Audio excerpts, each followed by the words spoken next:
बघूयात नागपुरातील मुख्यमंत्री वैद्यकीय सहाय्यता कक्षातून 6 महिन्यात 1113 गरजूंना मदत झाली आहे। जानेवारी ते जून 2025 दरम्यान विदर्भातील गरजूंना वैद्यकीय उपचारासाठी 9,62,00,000ची मदत करण्यात आली। देवेंद्र फडणवीस यांच्या संकल्पनेतून नागपुरात मुख्यमंत्री वैद्यकीय सहाय्यता कक्ष सुरू झाला आहे आणि या कक्षाच्या माध्यमातून विदर्भातील सर्वसामान्य रुग्णांना मोठी मदत होते। मुख्यमंत्र्यांच्या वाढदिवसाच्या निमित्तानं हार्दुरे किंवा होर्डिंग्जवर खर्च न करता मुख्यमंत्री वैद्यकीय सहाय्यता निधीत मदत करण्याचं आवाहन करण्यात आलं आहे। माननीय मुख्यमंत्री साहेबांचा वाढदिवस आहे येणाऱ्या 22 जुलैला।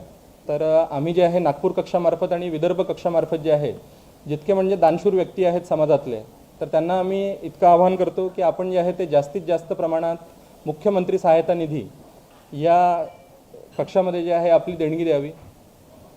याचं कारण असं आहे बेसिकली की जितके आपले गोरगरीब रुग्ण आहेत आणि अतिदुर्गम भागातील रुग्ण असो किंवा शहरी भागातील सुद्धा रुग्ण असो, स्लम वस्तीमध्ये राहणारे लोक आहेत, बाकी आहेत, शासनाच्या विभिन्न योजना ज्या आहेत ते कार्यरत आहेत।